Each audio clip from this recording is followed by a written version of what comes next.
You're watching First Alert 7 News at 9 on the CW and live on YouTube with Lauren Munt and weather with Tom.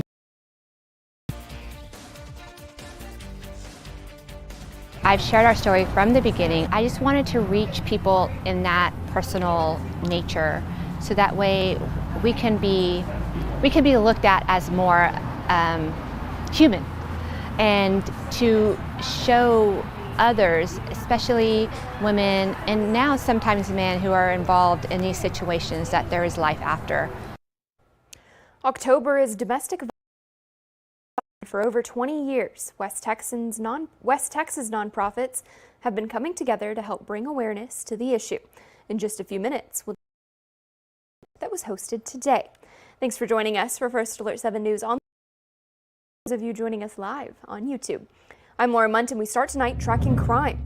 Texas Rangers are investigating after Midland police shot a man who was holding a near downtown. Police say that at 2 a.m. they were called to the intersection of Lamesa Road and Illinois Avenue. That was where they found a man shirtless and standing in the middle of the road. Police say the man was told to multiple times, but he refused. An officer fired a single shot in the leg. Now the suspect was treated and taken into custody. Officer-involved shootings, the Texas Rangers are now investigating. And across the state, the search for a man accused of shooting the Memphis police chief is.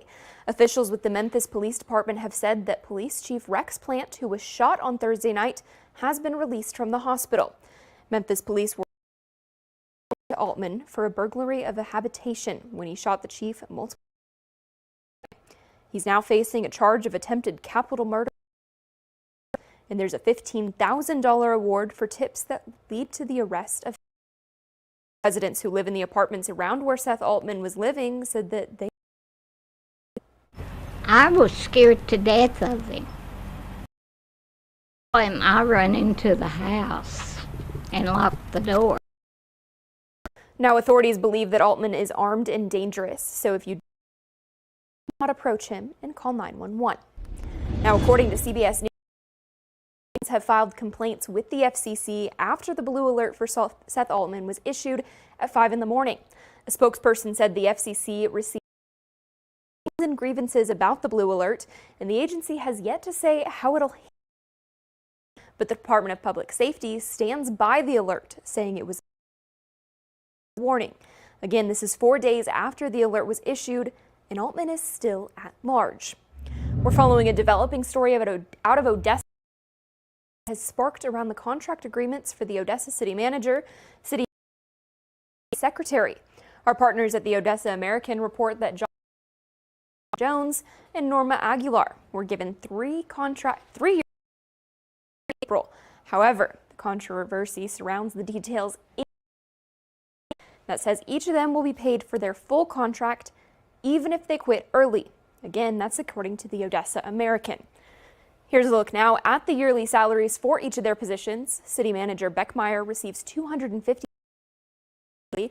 City Attorney Jones gets $215,000 a year, and City Secretary Aguilar makes $135,000. The OA also says that council members Steve Thompson and Gilbert Vasquez were unaware of when they voted to approve them back in April. You can find this story with more details about the situation up on the Odessa American website. And Basin PBS and First Alert 7 are working to bring you the latest in election news. Candidates will be participating in debates moderated by our very own Mary Kate Hamilton. You can watch those debates live on KWWT My 30 throughout the month of October. On Thursday, October 10th, or this week, October 10th, where candidates from 3 districts of the Midland School Board will be debating. You won't want to miss it. In October is Domestic Violence Awareness Month. For over 20 years, West Texas nonprofits have been coming together to help bring awareness to the issue that is domestic. On the lawn of the Ector County Courthouse today, community leaders and members showed their support for victims of domestic violence. They did that while dressed in purple. And according to the Safe Place of the Permian Basin, events like today's allow for more open conversations about. I've shared our story from the beginning. I just wanted to reach people in that personal nature, so that way we can be looked at as more human, and to show others, especially women, and now involved in these situations, that there is life after. The Crisis Center of West Texas and Safe Place of the Permian Basin both offer a 24-hour hotline, emergency housing, advocacy services, and counseling services to domestic violence victims and their children. We're going to take a pause now and talk your weather forecast with Chief Meteorologist Tom Teefer-Teller. Tom, it's really just been excellent weather. Are we going to continue to see that? Yeah, we're going to see more of the same, really, but things are going to heat up a little bit more, and the 90s are coming back. Now, we did have a couple of showers across the mountain areas, maybe a couple of sprinkles around Alpine into the Davis Mountains, but everything really starting to wind down out there. But let's take a trip down in the southern Gulf of Mexico as you see this incredible storm. Can you believe Milton, Category 5 storm, actually strengthened? It's the 5th strongest storm on record in the Atlantic. Pressure down to 897 millibars. Winds are now sustained 180 miles an hour with gusts to 205 miles as it's passing north of the Yucatan Peninsula, further strengthening into the overnight hours and in towards tomorrow as hurricane warning in Florida, taking aim at the Tampa area here Tuesday into Wednesday, or Wednesday into Thursday is a better time frame for it to move in. We saw temperatures today not too bad out there, very seasonable weather. 80 in Alpine, got down to 63 at one time in and around the Davis area where it's currently 64 degrees as we are seeing pretty quiet into the mid 70s, and humidity levels are starting to come back. Pretty quiet overnight on the way, very comfortable down at the 90s, though we're coming back for the rest of the week. We'll talk more in a few minutes. Thank you, Tom. We're continuing to track that. Christian Benavides is in St. Petersburg, where the destruction left from Helene is going to create additional danger. But do it out very, very soon. A message of urgency from Florida Governor warning residents to prepare for Hurricane Milton, including removing debris. We need as much of this debris picked up as possible. This creates a safety hazard, and it also will increase the that Milton could do with flying debris. Truck in Helene, but hopes his business can survive another. From here, there, hitting together, I was like, that's missiles. Shutters on every window. Officials along the Gulf Coast say the hurricane also keep first responders from helping those who ignore evacuation orders. EMS won't be there, fire department won't be there, police department won't be there, so take heed to the warnings. Storm surge could reach as high as 12 Bay Area. Another problem with debris clogging up storm drains. We're going to board up, bag up, and leave.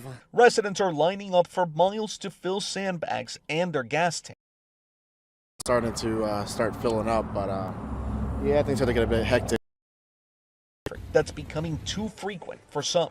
I mean, where I said, how many more times am I going to live through this? I think every islander did. Major hurricane to make direct landfall in the Tampa Bay area. Christian Benavides, CBS News, St. Petersburg. According to CBS News, 200 have died as a result of Hurricane Helene, and over 700 destroyed in response to one of the most catastrophic hurricanes in recorded. West Texas is once again showing just how generous. Alert 7's Tyler Poglich spoke to the West Texas Food Bank, American ICA, to learn how they're helping the victims in Asheville, North Carolina. Yeah, Lauren, earlier today, right here at the Music City Mall, ICA presented both the West Texas Food Bank and the American Red Cross, each with $50,000 to help those affected by Hurricane Helene in Asheville, North Carolina. It truly has never been seen before. This is a historic. We need everyone to pitch in. They're building literally in a cement slab. Over the last week, videos and across the nation with the aftermath of Hurricane Helene. 6 states along the East Coast causing power, homes to be lost. To help those affected by this hurricane, ICA has dollars to organizations helping those in Asheville, North Carolina. And a lot of these people don't have a house to decorate. They don't have the clothes on their back. They need the help, and so it's a blessing to be able to this organization. The $100,000 that was donated will be split and the American Red Cross. We have to have the comfort kits and then feed them and everything that healthcare and the medical assistance, and all of this money will go. Because people in Asheville need just about everything imaginable, the West Texas Food more than just food. We will be accepting non-food items, so if you baby wipes, duct tape, tarps, all of that kind of stuff, and you'll actually get to watch us take it to Asheville and watch location for the Manna Food Bank. At the food bank in Midland and Odessa, or at First Alert's Music City Mall. Reporting for First Alert 7, I'm Tyler Poglich. Thank you, Tyler. In Austin, Governor Abbott has directed Texas's Division of Emergency Management to deploy Texas response and recovery resources to Florida and Tennessee. That's following requests from both of those states. Now, these resources heading to Florida have mobilized ahead of the landfall of Hurricane Milton, while the resources deployed to Tennessee are to support Hurricane Helene recovery efforts in that region. Texas Task Force 1 and TDEM personnel are a part of the deployment. Like we said, Texas A&M Task Force 1 continues its search and rescue operations in North Carolina. Helene. The team is currently working in from the storm has been significant. Task Force members are working to ensure that every home in the impacted areas are checked. On a personal level, my first incident was Hurricane Katrina, and the size of that incident is very much like this one, where there's a extreme impact and it impacts a lot of people.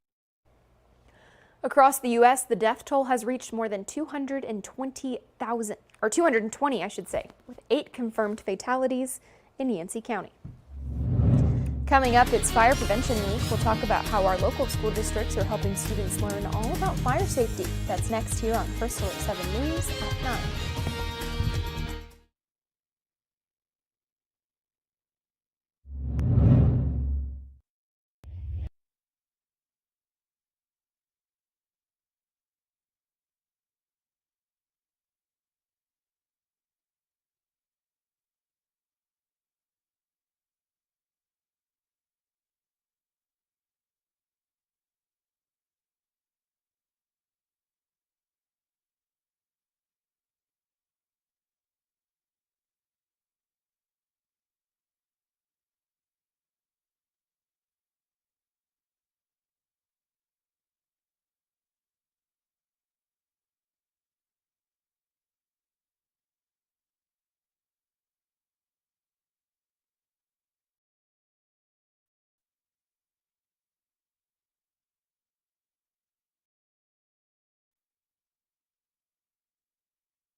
It's Fire Prevention Week, and today First Alert 7's Jay Hendricks joined the Emergency Management Coordinator Justin Bunch and others to judge fire posters that were submitted by Midland ISD students.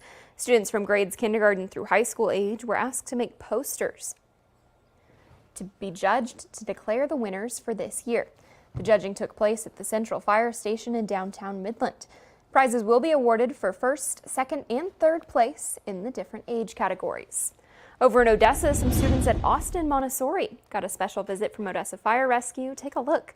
The students received hands-on lessons about fire safety, learned how to stay safe in emergencies, and even got to explore the fire truck. Well, we are looking at some quiet weather, but warmer weather in our forecast here over the next few days, and here comes a cold front. We'll talk about all those forecast details coming up next.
Now, from the First Alert 7 Weather Center, here's Chief Meteorologist Tom Tiefertiller.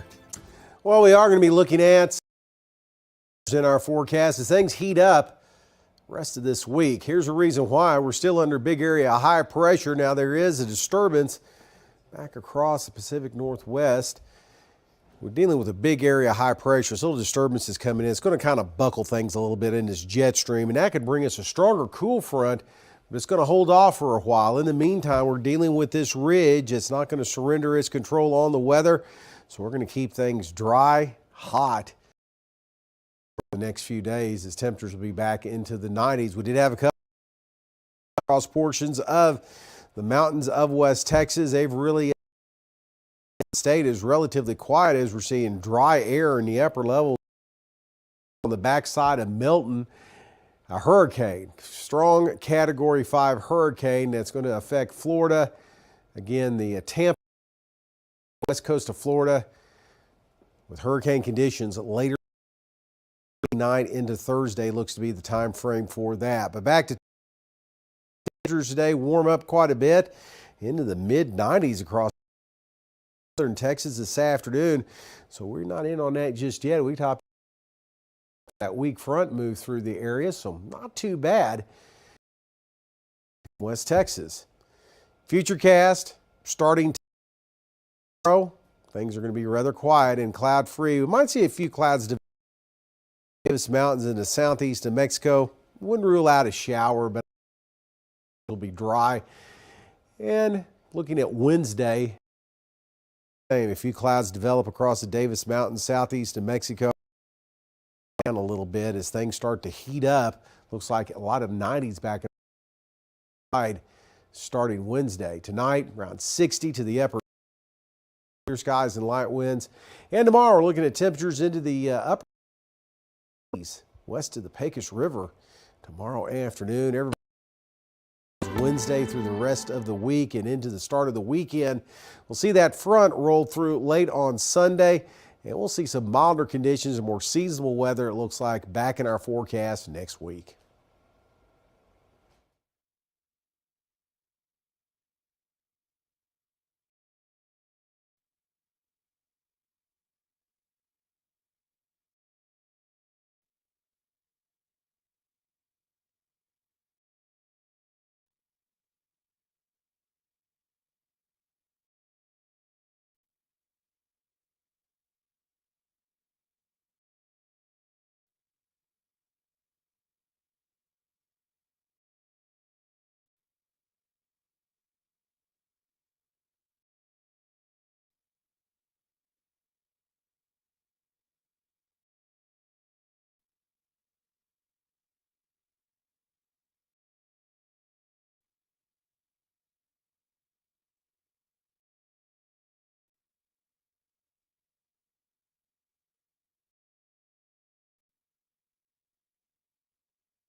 All right, it's that time of year. We're nearing the Odessa-Permian rivalry game. Now, this is one of the most historic rivalries in all of high school football right here in West Texas.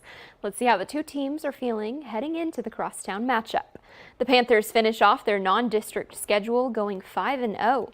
In their last 4 wins, they were able to score 41 points or more against their opponents.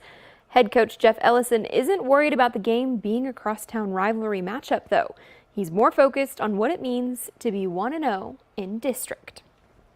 It's huge, for our goals that we set for our team. This is one up, just our first step towards district championship. Really, our focus is not as far as just a get back attitude of it. We're a different football team. They're a different football team. We just got to stay focused on the task at hand. We've improved over the non-district schedule, and so we got to put it to the test on Friday. Now for this game, all eyes are on the Odessa Broncos because last year Big Red got the win in overtime. Odessa has a powerful offense averaging 46 points per game. Defense is allowing more than 50 points per game. They'll have a tough the strong Permian offense. Bronco head coach Eric Hartman has a lot of experience in this rivalry, both as a player and a coach. It means a lot to the town. It's always been a football town, and the rivalry's always been big. And so, go ahead, come out and watch. That's what I want. I want the West Side to be able to show up and come support us, and hopefully we give them a great game. And so the excitement's going to be there. I don't think we have to pick our kids up or any of that. It's just I think we have to calm them down and making sure that they're not getting caught up in the moment. Now Hartman confirmed that quarterback Mike returning from injury for Friday's game. And with Band of the Week, and this week it'll be between the Mojo Panther Band You can go online to First Alert 7 and pick your winner. Staying in Odessa, UTBB football head coach Chris McCulloch announced that quarterback Dylan Graham is done for the rest of the season due to a lower body injury that he suffered in the first quarter of Saturday's game against Angelo State. Christian Kapua and Isaac Mooring relieved Graham, and Mooring showed off his arm as he threw for 113 yards with a touchdown. Chris McCulloch appreciates their efforts and loves the way that the team supported both quarterbacks who have little experience. Neither one of them wavered from the mission, the goal, the challenge ahead of them. I was proud of the offense and the defense in general, just rallying around those guys, supporting those guys, and knowing that it wasn't going to be an easy task when you have to have your backup or your third-string quarterback go in against one of the best defenses in the conference.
All right, Tom, over the weekend, a time-honored tradition took place in Albuquerque, New Mexico, when thousands of people gathered for the International Balloon Fiesta. However, the weather on those opening ceremonies. Strong winds delayed the start of the event. They calmed down, and the opening ceremonies took place, and some balloons took flight. This is the 52nd year for the event. I've never been. Have you been? No, I've never been to this, but it looks very interesting. I know they draw some big crowds up there in Albuquerque for this. It's not that far from here, too. No, drive 5-6 hours or so getting up the drive, but well worth it when you see scenes like that. They did have a little bit of wind to deal with up there, but overall pretty nice conditions. We're going to be looking at some in our forecast. Just unfortunately, those temperatures are going to get back up into the 90s, looks like the rest of the week. I'm not looking forward to that. I like the cooler temperatures. Oh, it's October. Where's fall? I know. Thanks for joining us for First Alert.